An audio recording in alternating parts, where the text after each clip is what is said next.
Hello and welcome to another edition of the Gadget Show Web TV and Samsung's latest digital SLR, the GX-20. I'm going to be using it to take a few pictures of disappearing industrial Birmingham. There's a couple of headline-grabbing features about the GX-20. The first is it's a Samsung. We're not used to that name on digital SLRs. The second is that it has 14.6 megapixels. That's more megapixels than we've ever seen before on an APS-C-sized sensor.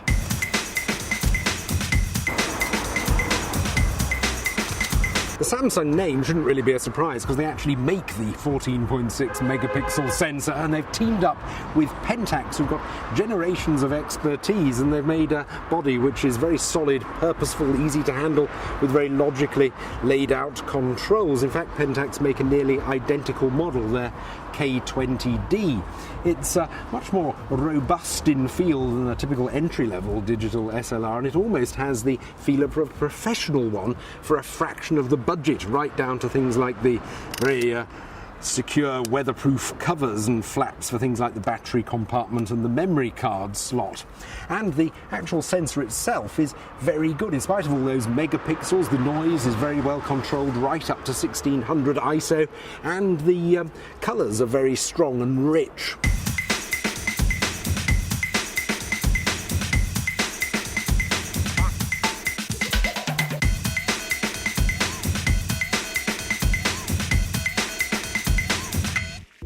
The kit lens is quite good. It has a more meaningful focusing ring than most, so the actual autofocus is very noisy. You'd certainly frighten wildlife with that. And sometimes I found the autofocusing and the white balance was slightly inaccurate, which was a bit disturbing.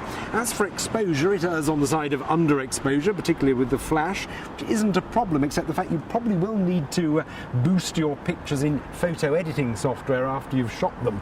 And also I found the actual screen didn't do the quality of your pictures that much justice, frankly. Certainly not as good as a lot of Nikon screens, which is a pity.